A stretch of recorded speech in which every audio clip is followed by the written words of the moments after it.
Ladies and gentlemen, boys and girls, welcome to Spearhead Sundays, episode 35. Is it 35? Let me look it up. What are we up to? On my web, louisspears.com podcast. Oh, yes! We're up to 35. That's fucking great. Sorry about this episode being late, guys. I really do apologize for that. Won't happen again. But I think I think I have a good reason for it, okay? And that is, I've just been really fucking busy. So what happened, the reason, okay, look, let me tell you a story, okay? So on Thursday, so I'm recording this on Tuesday, you're listening to it on Tuesday. So on Thursday, Luke Kidgel, my good friend and other stand-up comedian, hit me up and he said, because right now in Melbourne, the Melbourne Fringe is on. The Melbourne Fringe is kind of like the Melbourne Comedy Festival, except a lot shitter. It's basically when all of the Melbourne Comedy Festival, all the comedians, we do shows and people come and see them. The Melbourne Fringe is pretty much just everybody else. So, I don't know, jugglers, strippers, I don't know, just weird shows that don't fit into a box. Do you know what I mean? It's like anybody who's not comedy, they're not music, maybe they're a bit of both, maybe they do poetry, just, you know, weird shit. It's the fringe. It's people on the fringe of like categories and art and whatever. And I don't know why, but for some reason, comedians do shows during this. I mean, if you're going to go to the Fringe, if you want to see comedy, you go to the comedy festival. But if you're gonna, if you want to see like some chick put a candle in her asshole and then juggle knives, you go to the Fringe.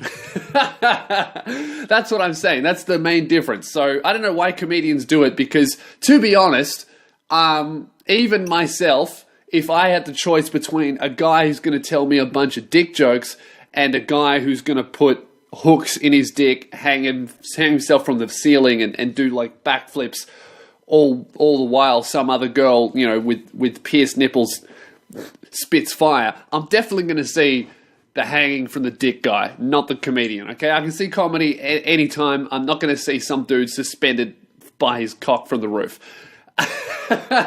Unless it's at the Melbourne Fringe. So, Melbourne Fringe is on, and let's just say, for a lot of people, this is the comedy festival as well. For a lot of people, these festivals are not a profitable venture.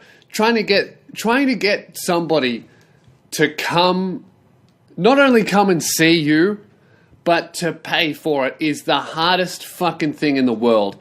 It's trying to get people to give a fuck. Generally, you don't care. I mean, if you really think about it, how many artists in any fucking industry do you actually give a fuck about enough to leave the house and see them? I could probably... And I'm talking like every year, because as an artist, I tour every year. My whole job is trying to get you to give a fuck about me so that you'll leave your house and come and see me, because otherwise I'm going to starve to death. I mean, the show is definitely good. The show is almost the easiest part. For me, anyway. Well, I suppose for most artists, the show is, we're going to write the show anyway, obviously, because that's our passion. Whether it's a music show or an album or a stand-up show or acrobatics, we love that shit, so we're doing it anyway, whether or not we make money. The hard part is getting people to give a fuck and show up. Like, if you think about how many people you would not only leave the house for, but actually pay to see. I would see, right, for me, I'm trying to think of... And these are people that I don't know, right? They're the people that I don't know. Who would I see? I would see G-Eazy is a rapper that I really like. I would see him every time he comes here. I would see Cursor and Forte. Oh, but I know them. Oh, but you know what? I was fans of them before I knew them. So I would see Cursor and Forte 100% of the time. I would see, and as far as comedians, I would see like Bill Burr, Louis C.K., Jim Jeffries. I'd say that's about all of the people that I would definitely see every single time they perform. And what's that, like 5, maybe 8 people? And if you compare that with how many artists that you like, that's a tiny number. Like, I like maybe 50 artists of many different genres that I really enjoy, that I'll buy their music or I'll watch their comedy specials or their TV shows or their YouTube channels, but I'm not going to leave the house and see them. Do you know what I mean? And that's the hardest job as an artist, is being one of the 5 that you, the consumer, will fucking actually pay to see. Because there are so many people who are good at what they do, but not everybody can get your money. Do you know what I mean? Like, I like so many things, but if I started giving my money out to all of these fucking artists and people that I enjoy, I would have none left. So I have to just pick like maybe 5 that I really, really like, my 5 favorites, and I'm only going to see them. And the sad truth is, not everybody can be a favorite. And, you know, that's me included. You know, I'm sure that there are lots of people who watch my YouTube videos. In fact, I know for a fact, right? On Facebook, 14,000 people like me in Melbourne, but when I do Melbourne, I'm not doing fucking Rod Laver Arena so all of those people can come. I'm doing, you know, if all of those people came and saw me, I'd be doing fucking Rod Laver Arena. But unfortunately, for all of those people, they might like me, but I'm not their top 5 that they'll see. Do you know what I mean? So that's really hard as an artist to get their fans to buy their album or see their art show or come to their comedy shows. That's the real hard bit. Basically, what I'm getting at is the only reason, right? Okay, the reason why I didn't have time to do a podcast on Sunday is because on Thursday, right? Luke Kidgel hit me up and he was like, "Hey, man, the Melbourne Fringe is on right now, and a comedian, I don't know who they are, was going to do their show, but they didn't sell any tickets, so they're not going to do it. It's on Sunday night." The bar has freaked out because they thought they were going to have patrons. They're just going to give it to anybody for free. So I was like, yeah, let's fucking do it, right? We find out about this on Thursday night. So not only do we have to sell tickets, we also have to write a show, because I don't have a show, right? What we decided to do is Luke and I will do the show. We'll do half an hour each. We'll make it very clear that this is just a practice thing. We'll have notes on stage. None of this shit is planned, right? So what I did is we're like, all right, before we have a show, it's already Thursday. The show's in 3 days. I'll just put it on Snapchat. So I put it up on Snapchat and I said, hey guys, we're doing a show here, $10. We're going to fuck around. It's not going to be very good. Come and see. And then the show sold out in 2 hours, which as an artist is fucking amazing for me. That's amazing that I can just put a thing on Snapchat. I didn't put it on Facebook. I didn't put it on Twitter, just on Snapchat. And I said, I'm doing a show. And then you guys filled it up. That's absolutely amazing for me, but also fucking terrifying because now the show's sold out and we've got nothing, right? So, because basically me and Luke, we're planning our whole year since April is getting ready for the tour, which will be in April, right? Luke and I, we're not touring together. We're doing separate shows, but he's going to do his own hour. I'm going to do my own hour. We're just, you know, friends in the industry. We're both working to get to an hour by April. All of a sudden, right, what is it this month? September. So halfway through that, we now have to put on a show for an hour, and we're half ready, essentially, is what we did. So we're like, all right, well, we'll do half an hour each, and we'll have notes on stage, and we'll just try out material. So we did the show. We wrote our set list. I wrote my set list about 10 minutes before the show started. So that's why I didn't have time to do the podcast on Sunday. I was going to do it on Saturday, and you know what? I was so prepared. I was at my girlfriend's house It was Saturday. She was working, and then so she was working in her room on her own kind of stuff. So I'm like, all right, I'll go and sit in the car and record the podcast. And it was so fucking hot that I couldn't do it. Like, I got 10 minutes into the podcast and I'm just overheating. Like, I'm really, really hot. I couldn't handle it. And I'm like, all right, well, I'll turn on the air conditioner. And then the only thing you could hear was fucking air conditioner noise. I'm like, well, shit, I can't release this. I'm literally just, welcome to Spears. Like, I can't do that to you guys. And all of a sudden, and the whole time, the fucking aircon's going. So I was like, look, no podcast is better than this overheated, noisy shit. So I decided to just, fuck it, I'll postpone it and focus on the show, and then I'll do it on Tuesday. So that's why it is delayed. So I'll tell you about how the show went. The show was really phenomenal. Like, it was only a 40-seater. It was only 40 people there. And everybody was really cool. Like we said from the start of the show, we are practicing, and everybody there was totally cool with that. And yeah, it was really good to do, because generally as a comedian, right, we are practicing all year until the show that we do at the start of the year, and then tour it around, and then we throw all of that show in the fucking bin and we start practicing again. It takes us a whole year to write an hour, a good hour, really.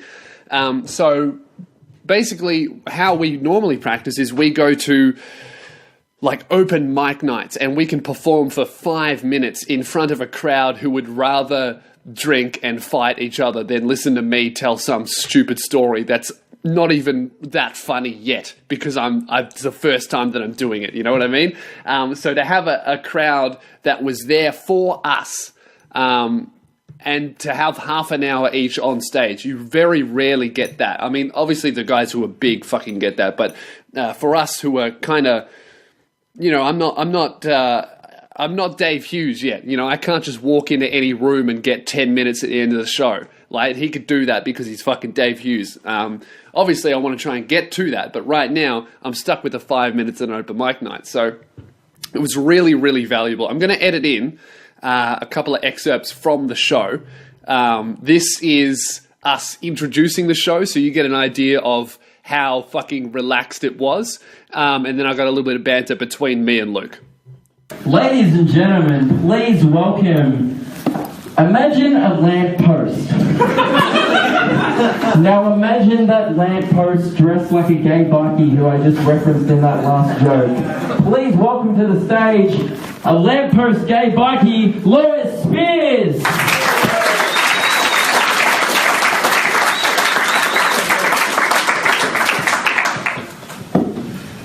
People tell me all the time, Lewis, there's nothing funny about cancer. There's nothing funny about cancer. Really? And that's all you're going to hear about that joke, because it's one of my favourites, and it's very, very good to start off a show with, I think, just ripping out the cancer material before you even say hello. So yeah, that was a really good show, and basically what Luke and I got from that is all of the bits that we are working on definitely will be funny by the time the festival comes around, because everybody seemed to enjoy them. Everybody thought they were funny. Nobody had any complaints. Nothing fell flat. Like, none of the jokes are done, but all of them got a laugh. So basically now Luke and I performed half an hour each. We have to turn that half an hour into an hour by either expanding on the jokes that we did do or creating new ones. I think most of my ideas were really solid concepts, and then they could all be expanded a lot more than what I did say. But this show basically confirmed everything that I'm working on right now will become a very good joke. Like, right now they're funny, but they'll become good stand-up by the time I tour in early next year. So that was really good to do, and that is why the podcast is late. So I do apologize for that, but you know what? It's going to be worth it. Having one podcast episode a couple of days late in exchange for, you know, a much better show next year. I'm happy to pay that. What else has happened this week? My girlfriend's uncle is in jail in Dubai, which is probably not something that I should laugh about, but it's just funny, okay? So my girlfriend's uncle, he's a big shot businessman, very wealthy, whatever. I think he does internet security for businesses, which is just one of those industries that you will always have a job in, because, like, let's say, right, I hire a guy I hire a builder to build me a house. When he builds that house and he's done, the job is done, I pay him his money, and then he goes away. I don't need him anymore unless something breaks. But the internet security and the internet IT, all of that shit, that never gets built. That is a house that is never finished and always breaks. So basically what you do, right, as an IT cunt, what I've gathered, is you go to a business, hey, right, I'm gonna build you the best IT system ever. And I am the only person that knows how to run it, knows how to fix it, and knows how to maintain it.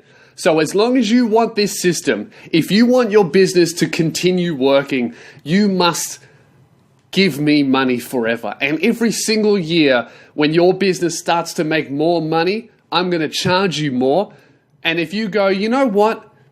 I think $100,000 a year for you to maintain my business infrastructure is too much. I'm not going to pay that. All I have to do is go, yeah, sure, that's totally fine. I'm not going to come in anymore, and good luck. I hope that we can work together soon. And the day after I leave, the whole business fucking explodes because the IT systems just fail. Nobody knows how to work it. That IT guy that you had is the only guy who knows how it works and knows how to fix it, knows how to improve it, all of that shit. It's basically the most lucrative idea ever. It's like if you pay a builder to come over and build your house, and if he doesn't come back once a week for 10 grand every week, your house will fall down and kill your whole family. You're going to pay that guy forever. That's basically what IT security and all of that IT shit is scamming a business into paying you to build something that will die without you, so you are secured. And all you got to do is do that with like 5 businesses, and they're all paying you 100 grand to keep their system running, and they're just stuck. And then you hire another guy, you teach him how to run the system, and then you go, right, you're now the general manager, I'm the CEO, I'm your boss, you pay him fucking 50 grand a year, and then you live on an island with your 450,000, and you just fuck bitches all day and enjoy yourself. Because the guy that works for you is basically the guy who works for you, it's the same shit, right? He doesn't know how to start a business, so he works for you. There's no way that he could build your system, so he's stuck there being your little slave while you live on an island, when really there's no difference between you and him. The guy who works for you just doesn't have the balls to go out there on his own and wear a shirt that says James IT instead of Tim IT. He doesn't want to be the boss, he doesn't want to take the risk. That's the only difference between a CEO and an employee. Almost went on another rant about how much I hate jobs there. Did you catch me, guys? Did you catch me doing that? Almost went on to a little fucking robot rant, but I'm not doing that today. I did that a couple of podcasts ago, all right? We'll wait a couple more episodes, and then I'll do another 30 minutes on how much I hate jobs. I'm going to stop talking about it now. Anyway, so my uncle, he's flying to my girlfriend's uncle. He's not my uncle. What does that make him? No, he's only my step uncle if I'm married. So he's just a guy. So my girlfriend's uncle, he's going to Dubai, right? He's on the plane and they're about to land. So he goes to take a pre-landing shit because there's nothing worse than getting off the plane and using the airport toilets. They're not nice. I'm sure maybe in Dubai they're made of gold, but I'm assuming they're just like every other fucking airport. So he goes to the bathroom before the plane lands, and he's hanging a big man shit, from what I gather, right? He's hanging a big man shit, okay? So what he's doing is having a big old poo before they're landing, and then the flight attendant knocks on the door and says, hey, you need to come out of the bathroom soon because, we're landing soon. And he's like, yep, sweet, I know that. I'm doing my poo. Just go away, come back later. And then she thinks that he didn't hear her. By the way, he's flying business class. Like, he's flying big money business class to Dubai, okay? Just you need to know that. Then she thinks that he didn't hear her when she knocked on the door. So then she opens the door and comes in, sees him doing his big man poo, and then he tells her to get the fuck out, I'm doing my man poo, right? Understandable. He's playing, what, $3,000 a ticket? He can shit as long as he wants in a shitter. Leave me alone, right? I'm doing my $3,000 poo in the sky. And then he comes out, he finishes up and he comes out and then he asks for her name. Now, I get the feeling that he was being a cunt, okay? I think that he was being an asshole in this situation, which is kind of understandable. Someone opened the door while you were in the bathroom, all right? When you already told them, yes, I'm aware of what you're telling me. They came in anyway. So I think he came out and he was being angry and a bit of an asshole. But you know what? You're flying business class. You pay $3,000. You're allowed to call somebody a cunt every now and then.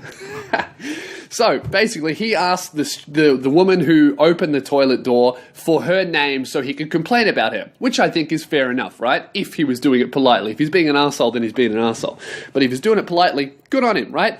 And then this is why I think he was being an arsehole about it, right? Because while he was asking for her name, another passenger who he didn't know, who was also in business class, told him to stop being an arsehole. And then my girlfriend's uncle looked at him and told him to get fucked, which is great. You know, that's a very Australian in business class thing to do. Anyway, so after he told this other guy to get fucked, the plane landed. And when he got off the plane, he was arrested by Dubai police for swearing, for offensive behavior, swearing at someone. And I think that's great. Because that's the most Australian way to get arrested. Telling some rich guy to fuck off because you're yelling at someone else. Because you're already telling one person to get fucked, someone interrupts you. You're not, like, you just said the get fucked bit, right? You're about to say you cunt, and then someone else interrupts you before you can say you cunt. So you're like, you know what? You can get fucked too. Anyway, you're a cunt, miss. And then he got arrested. And I'm laughing about this, but he's literally spent a month in a prison. He will be let go, they've decided. I think another thing, right, was not only was he swearing, but they also did a blood alcohol test, and they found alcohol in his system. And as you know, Dubai, alcohol's not illegal. You can drink in private, but you can't be intoxicated in public. And so that just ups really the amount of Australianness that's gone into his arrest. Not only has he's gotten arrested because he told a stranger to get fucked, but it's also because he was pissed. So good on him, man. He's going to be released. I think that's the craziest thing. I think that when I hear about that kind of shit, like, that's real. Do you know what I mean? Like, like, he's a tourist, right? If he doesn't like that, he can never go back. But there are people living that, where you can't even have an argument with somebody and swear without getting arrested. That kind of shit really, whenever I hear about that, and then I hear about people wanting to police language and political correctness, all I can see is that's where that road leads. Do you know what I mean? Like, as long as you police language, I take the position which is very much like America's legal position, where you can say whatever the fuck you want as long as you're not harassing somebody. So as long as you don't say it to one person again and again and again, like you call them, like if you're really racist all of the time, like feel free to be a racist just generally, but don't follow one black dude and be an asshole to him for a month, because that's harassment. That's what I think. And unfortunately that does protect racists, but it also protects your right to tell another guy in business class to get fucked. And you know what? As an Australian, I think it's worth paying that price. let a couple of racists roam around and say their crazy racist shit. That's fine as long as I can tell some rich prick to get fucked in business class. That's really what I want. Because if the moment you start policing racist language, I mean, beyond directly saying that one race is inferior, it is kind of up to any kind of racism, any kind of offensive speech is up to interpretation. Do you know what I mean? Like, I'm not talking about outright Asians are worse than white people, like that kind of racism. Obviously, that's definitely racist. That's really bad. But some people even say asking somebody where their family is from is a microaggression, which is racist. Do you know what I mean? Like that. To me, somebody genuinely asking about your family's history because they're interested in it, maybe they majored in Japanese history, who the fuck knows, right? That's them showing an interest. Whereas if somebody perceives that as racist, then that is labeled racist. And then if you outlaw all racist speech, this cunt gets in trouble because he asked where you're from, because he wanted to learn about your history. And all of that... That road, while it is definitely a noble cause, like obviously you don't want people to be an arsehole, you don't want racism, you don't want harassment, you don't want sexism. Obviously, it's a very noble cause, but it doesn't lead to a noble conclusion. It goes down that road and that road leads to you can't swear in public, you can't get into an argument with someone, you can't discuss this, that, or the other thing, you can't insult the president because that's, offensive language to some people, and that just ends up with people being thrown in jail or hurt because they said the wrong thing. That is where that road leads 100% of the time. So unfortunately, while freedom of speech does protect people who hate women and people who hate Asians and people who hate, Aboriginals or whatever, it also protects your right to debate those people and tell them they're wrong and even swear at them in business class. So I think that's the better option. All right, so we get on to some questions. I got 3 questions for you guys today. Let's go on to miscellaneous bit at the end. Wait, if you don't know what miscellaneous bit at the end is, guys, if this is your first time listening to the podcast, this is where I answer questions from listeners that have sent shit in. And it's by far the worst part of the podcast. Undeniably fucking horrible. Actually, you know what? I'm gonna postpone it, and I'm gonna talk about my Patreon, because even though it's asking you cunts for money, it's much better than reading emails. Let's be honest. It's much better than miscellaneous bit at the end, which is the leading cause in cancer among Spearhead Sundays listeners, right? In fact, I think it's 100% rate at this moment. I am the embodiment of cancer. Every single one of my cells has cancer because I am the one who created miscellaneous bit at the end, and I'm the one who reads it. I have become the physical embodiment of cancer because of this. So I'm going to talk about Patreon. Please help fund my chemo through Patreon.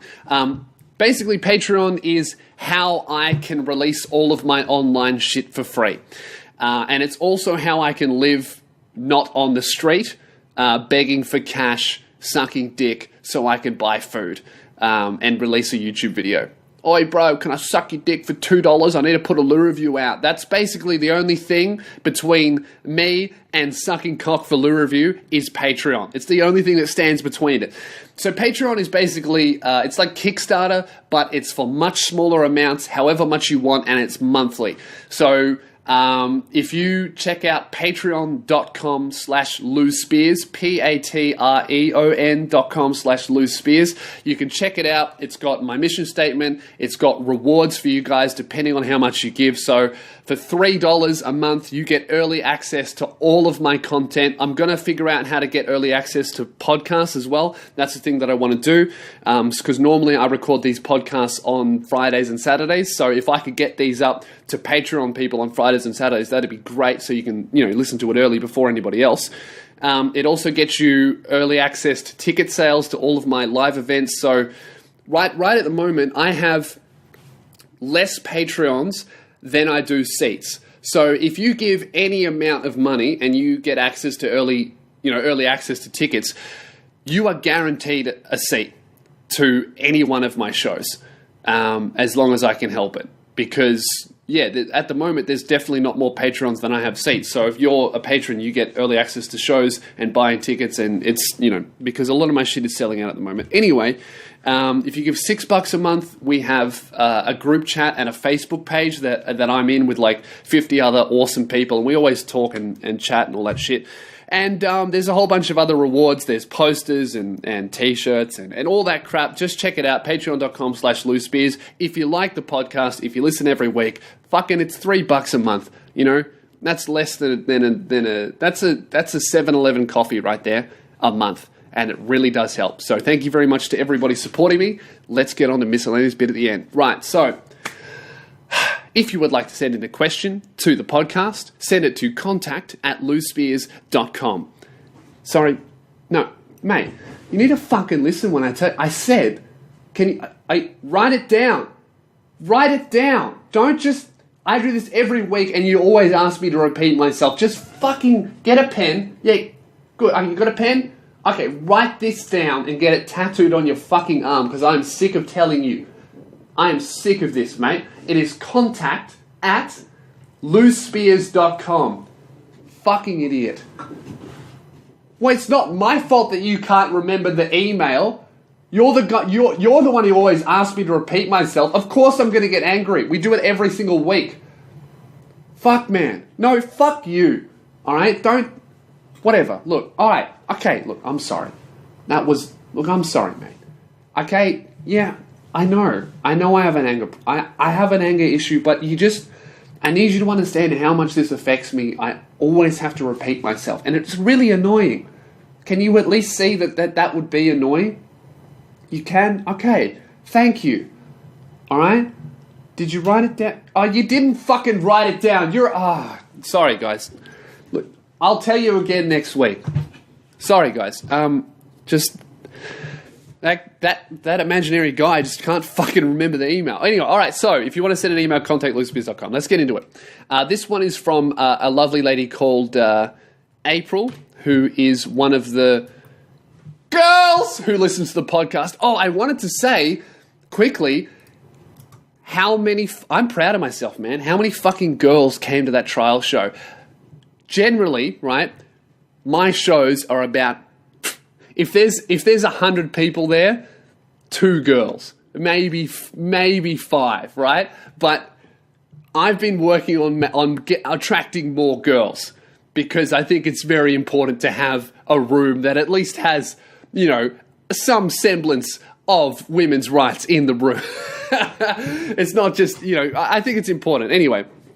On Sunday, there were a lot more girls than I normally get. Like, there were 40 people in the crowd, and I think there were about 8 girls, and that's really cool for me, because that's something that I'm working on. So thank you to all the girls who come, and thank you to all the girls who like my shit. I'm trying, right? I'm trying to make my shit more appealing to you guys.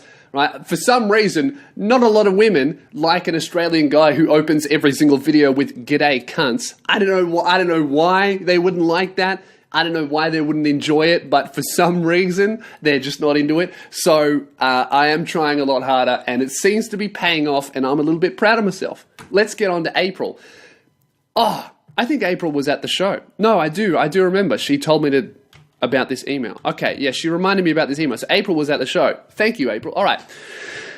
I don't know how long you've been with your partner, so I'm not sure what advice you can give. I've been with my girl for 4 years. I've been with my partner for 4 years. Oh, there we go. We've both been... So basically, right, we're on par with each other, April. So I'm the perfect person to give you relationship advice. This is going to go down the toilet. All right. Our anniversary is this Tuesday. I told him from day one that I wanted a serious relationship. Kids, marriage, all that. Day one? Did you tell him? Come on. What day? Your first date? Hey, what's your name? Well, my name's April and I want to marry you. Did you really do that? That would have scared the fucking shit out of me. All right, anyway. I wanted a serious relationship, kids, marriage, all that stuff. He kept our relationship secret for the first 2 years, mainly because he had just gotten out of a relationship and I was homeless, so I was staying with him for 4 months. That's weird. 2 years? I reckon me and my girl, we kept our relationship a secret for 2 weeks because we were like, we might break up. You know, I might find out that, I don't know, she's got a dick that's been tucked between her legs the whole time, you know? 2 weeks is a pretty good buffer. But I think we were Facebook official like a month after we started dating. Like, I think you got to leave it like for a month. A month is like healthy. You don't start telling everybody about it until after a month because you could find out a whole bunch of shit. You know, you might find out that the guy has a drinking problem or a gambling problem that he kept secret and you just found out about it and you're like, fuck that, I don't want to deal with that. A month is a good time, but 2 years, that's like borderline I'm ashamed of this. I mean, I don't want to assume about this guy, but 2 years is a fucking long time to not tell anybody about your girlfriend. Anyway, I was homeless, so I was staying with him for 4 months. The first 4 months of your relationship, you were homeless and staying with him. Okay, cool. For the last 3 years, I've had my own place, good on you, and he keeps telling me that he will move in soon, but he's been saying that for 2 years. I haven't moved in with my girlfriend, but that's not really... We want to move in, we just can't afford it. Our anniversary is this Tuesday, and his mum wants him to babysit his 18-year-old brother. So our whole plans are fucked. Then I found out he didn't even tell his mum it's our anniversary. Okay, look, April... do you really think his mum wants him to babysit his 18-year-old, or is he just telling you that? Is he just fucking telling you, oh, look, I'm just going to babysit my 18-year-old brother, so sorry, can't do the whole anniversary thing. This guy is giving off a kind of a vibe of commitment issues here. He's turning 22 soon. He does everything his mum says, pretty much still keeps us a secret and won't commit at all. Called it! Fucking called it! Alright. I've spent hundreds, even thousands of dollars on him and buying furniture for him, things he specifically likes to make the house more homely for him, but he keeps making shitty excuses. So you really want him to move in, he's just not having it. A few days ago, he took me to meet my favorite band, Enter Shikari. They're pretty much the Beyonce of hardcore music because he's the editor for some website. I'm not going to read that one for you, anonymity for you. A music website. He's the editor for a music website. But I feel like doing something like that doesn't make everything all right between us. So the question is, am I being too crazy about this or do I need to leave him? I hope I'm not being too crazy. It's just nothing has changed. He won't adapt. It's always me changing myself to suit him. He won't meet me halfway, but it's pretty much impossible to find a guy who doesn't drink, smoke, or do any drugs, plus is into my music. Well, I don't drink or do drugs or smoke, but I fucking hate Screamo, so I'm sorry, we can't be together, April. Also, I got a girlfriend, but, you know, that's negotiable. Plus is into my music and can put up with me and understand that I have autism and sometimes I need help. I don't know if you're joking about the autism thing. I think you're joking about it. Maybe you're just saying you're a bit awkward. Anyway, blah, blah, blah. I just thought any guy would kill to have this kind of independence. It makes me feel shit about myself because I feel like it must really suck being at my house if he doesn't want to live with me. Or maybe he's only with me for the sex and so he isn't alone. Or maybe just because my breast size is 12E. Fuck. Yeah, no, I definitely remember you, April. No, I remember you because, yeah, you were definitely at my show because I'm such a cunt. All right, anyway, I don't know, but sometimes I feel like if I were single, I would stay single because I'm short, fat, nerdy, emotional, blah, blah. As I said, I would never date someone who does drugs, so I feel like if I left him, I honestly don't know what I would do. I live in the middle of nowhere. All my friends are online. I live in the UK. I'm going off topic, so I'm going to fix this up. From April. Look, April, I saw you. You're not ugly, okay? You're not fat. You are short, but that's not a bad thing. That's quite a good thing for a girl. I don't know. I've always had a thing for short girls. Nerdy is not a bad thing, especially with girls. It's a bad thing for guys. Nerdy is almost a bonus for girls, especially if it's genuine. It sounds like you're genuine. Emotional, that's just a thing that all girls are. But I feel like if I left him, I honestly don't know what I would do. I live in the middle of nowhere. All my friends are online. I live in the UK. I'm going off topic, so I'm going to fix this up. From April. Look, April, I saw you. You're not ugly, okay? You're not fat. You are short, but that's not a bad thing. Especially with girls. It's a bad thing for guys. Nerdy is almost a bonus for girls, especially if it's genuine. Emotional, that's just a thing that all girls are. Look, it's to me. I think you're answering your own questions. You're saying that he won't adapt to me. You're saying that he doesn't want to move in, even though he's saying that he will. He's kept you a secret. I don't think he's ashamed of you. I understand why you feel that way, but I think that this guy has major commitment issues. Nobody will stay in a relationship with someone that they're ashamed of, and it's a secret, right? If I was ashamed of my girlfriend and everybody knew that I was dating her, people knowing about it would be one of the reasons why I would stay with them. Do you know what I mean? If I was ashamed of my girlfriend and nobody knew about her, I would just get rid of her. I've got nothing to lose. Because if I'm ashamed of her, I don't like her, and none of my friends know about her, so that's no sweat off my back, right? I'll just cut her out. I don't need her. I don't like her.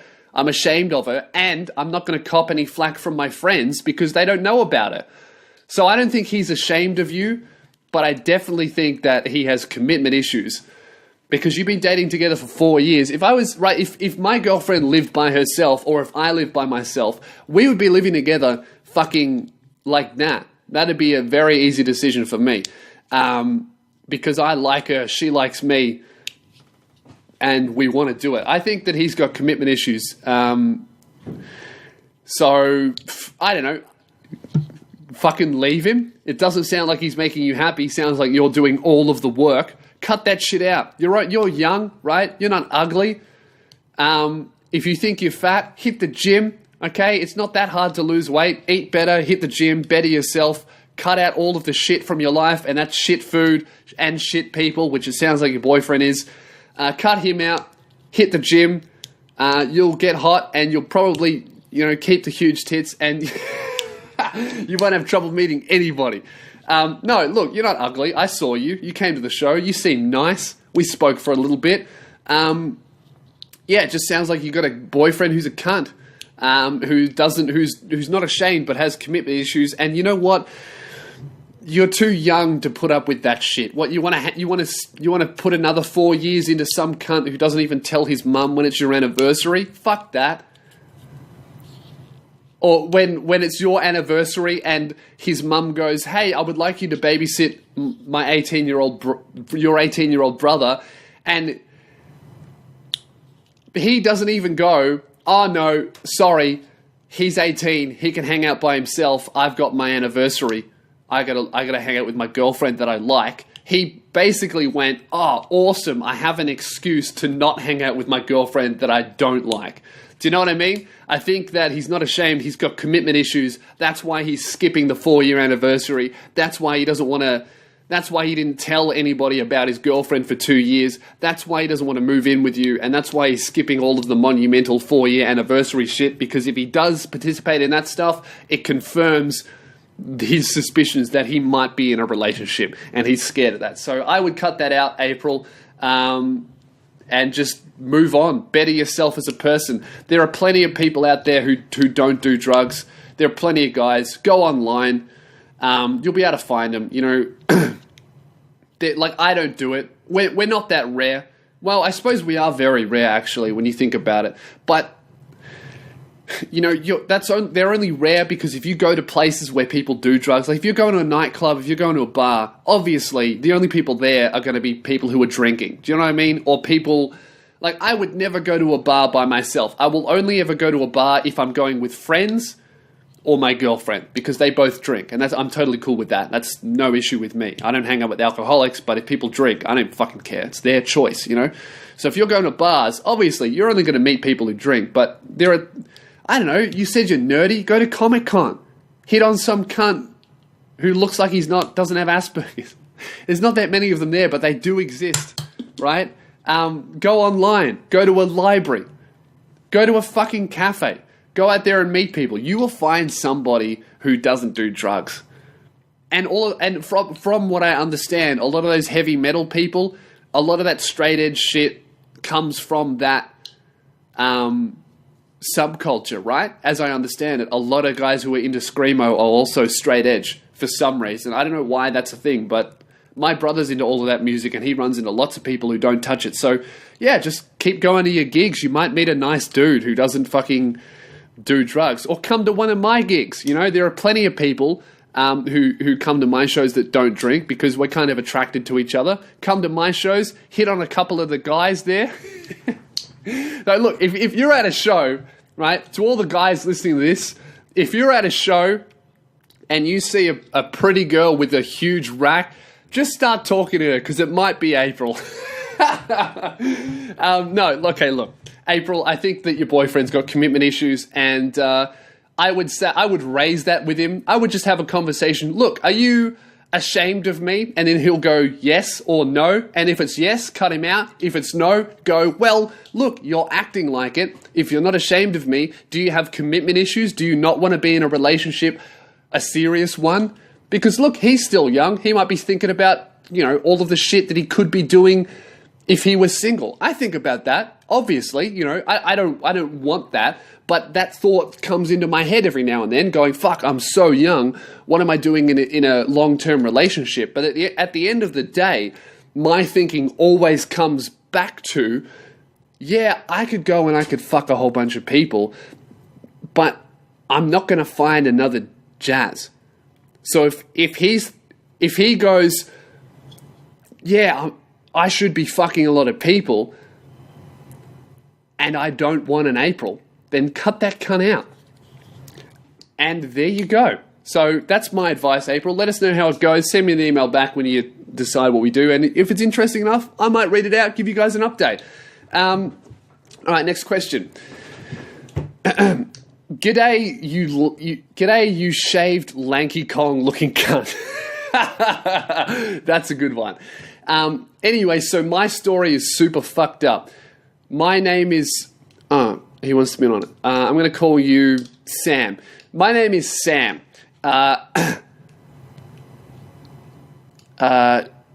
Dude, okay, my name is Sam. Anyway, so the good news. I'm getting engaged to my long-term 4 years girlfriend fairly soon. 4 years? Fuck, I'm not even thinking about proposing my girlfriend. I'll be honest, I don't even have that shit on the radar for the next 5. And we've talked about this. Neither does she. 4 years? You're engaged already, man? I suppose that's fairly normal, but is it right? I've always thought that, what the fuck does married actually mean? I want to get married when I can afford it and when I have my own house. Or at least I've started paying for my own house. That's what I want. I don't want to get married until I am definitely a professional comedian who's doing really well with his life. Like, I don't want to get married until I stand on my own 2 feet as a successful person, as a successful individual. That's when I'll get married. That's for me, anyway. I mean, there's also merit to marrying someone and building a life together. That's really successful. But I'm a very, individual type of cunt. Anyway, I'm not judging you, man. You seem like you like this girl. All right. Getting engaged to my long-term 4 years girlfriend fairly soon. The ring comes in a week. My proposal is planned for 3 weeks away. Okay, so she might not say yes, mate. Getting a bit ahead of yourself, mate. I hope she says yes. Good on you. Right, my proposal is planned for 3 weeks away. But here is the fucked up stuff.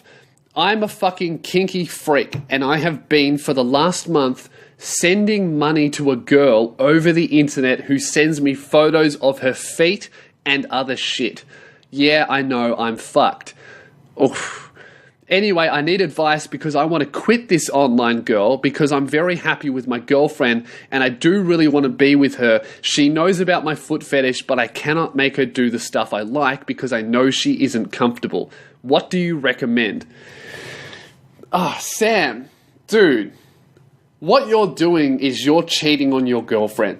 Let's say that first. You are 100% cheating on your girlfriend. The girl that you're being with for 4 years, the girl that you're about to propose to, you are cheating on her. That's a fact, okay? If she found out about that, she would be devastated. That's the first thing I want to say. The second thing I want to say is never fucking tell her. Never, ever, ever tell her. She doesn't need to know. All it's going to do is destroy your relationship and make her feel horrible. The third thing I want to say is you have to stop doing this with another girl because that's cheating on her. So firstly, you're cheating on her. That's a thing. Secondly, don't tell her because it's not going to benefit anybody except for you. It's just going to, alleviate your conscience. Don't tell her. She doesn't need to know. It's just going to break her. And at least you haven't seen this girl in real life, okay? That's the thing you got on your side. At least you haven't seen her in real life. At least you haven't fucked her, right? At least you're not emotionally involved with her. You're just in defeat, okay? I can get that. I get that. Doesn't mean that you're not a horrible dude, okay? Thirdly, you need to quit this girl. Stop sending her money. Stop this, whatever the fuck you're doing, because you're cheating on her and it's not right. Now, you need to ask yourself, if you are planning an engagement, you're planning to marry this woman, and you can't stop yourself from cheating on her, do you really want to be with her? If your foot fetish, if your thing with feet is so important that you will risk destroying your girlfriend's trust and her life, you need to ask yourself, if that is so important that you will do that, is it a deal breaker? If she won't do it, is that a deal breaker? I don't know what kind of shit you're into. I don't understand foot fetishes, right? I don't get it. But if it's that important to you, maybe you shouldn't marry this girl. Because if it's so important that you're going to cheat on her, you're probably going to do it again. And you know what? You're going to fucking get caught, man. You will. You can't. You've only been with her for 4 years, and let's say she never does feet shit for you for the rest of your life. Never, right? She's never going to do it. Can you really say that you will never, ever fucking cheat on her like you are now again? And then if you can't say that you're never going to do it again, you will do it again, can you 100% guarantee that she will never find out? You can't. Girls are fucking smart. They know when shit is up, and you're going to get caught if you keep doing it. So, look, I would say, right, before, you're lucky because you haven't proposed to her. You're not locked into anything. Before you propose to this girl, I would say you really need to tell her exactly how important this fucking feet shit is to you. And you need to figure out a way to get her into it, to get her to also enjoy it, or at least indulge you.